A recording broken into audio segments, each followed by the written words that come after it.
a very small bite-sized chunk of that. It's a very big issue, but the thing I'm trying to change is very small. A number of years ago in the UK, there were a number of changes made to their leasehold laws in respect of two things: a right to manage and a right to buy. We already have those rights on the Isle of Man, but only in very specific circumstances. So what I'm looking to do is for people that live in a block of flats, that are long leaseholders of those flats, so they own the flat, it's their property. I'm trying to make sure that those people have the right to, if they want to, take over the management of that block of flats themselves. For a lot of people, this isn't an issue. They already either manage it themselves or they're perfectly happy with their current managing agents. But there are instances on the Isle of Man where that isn't necessarily the case. Some people would much prefer to take that responsibility into their own hands.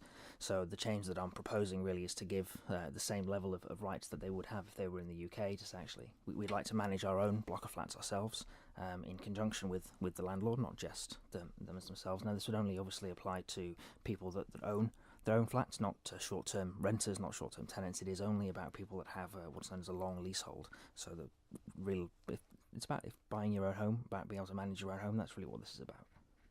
Is this a big concern for the island? Where this has come from, in its first instance, is from constituency issues. So I have a number of constituents who have come to me with this as an issue for them, personally, for them as a problem. They've gone through the existing processes on the Isle of Man and they haven't got to a stage where there's been a positive outcome or even an outcome that they're content with. And so really what they're saying is if we were in the UK, we'd be able to resolve this through alternative means.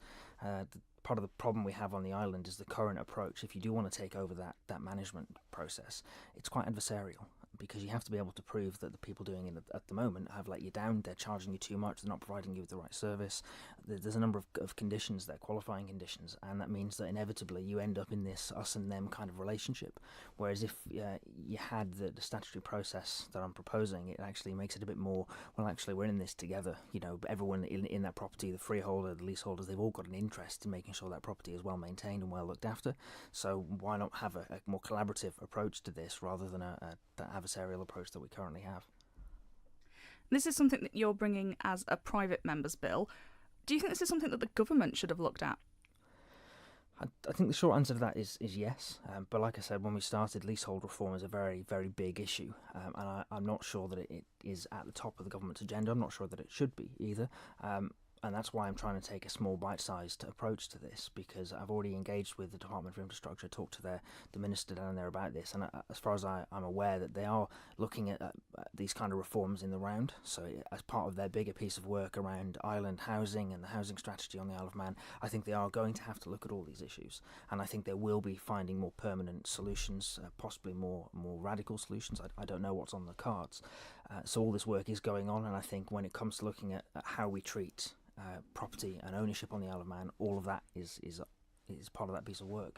But for me, if constituents come to you with issues, with challenges that they're facing, and it's within my gift to try and resolve those in quite a straightforward and simple way.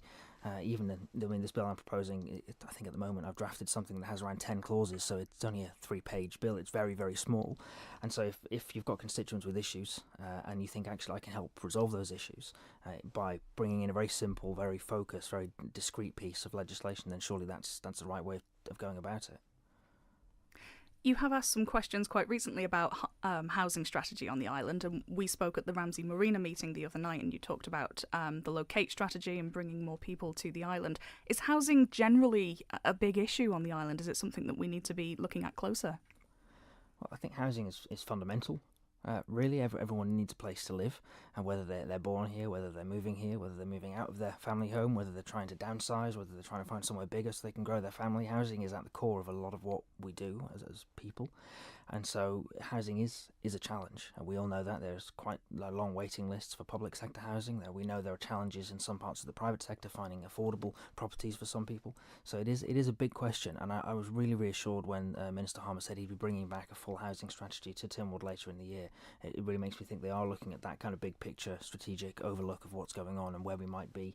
And I mean, housing is a very long-term issue as well, so it isn't like all of a sudden you can find 100 houses. They're not going to pop up overnight, and then when you do put them up, they're there for a very long time. I mean, my house has been built for 100 years ago, I think, so it's these things, they're there to stay, and so it's important that we get it right. So I was quite reassured when the housing minister said he was going to be bringing something more long-term back to Tynwald.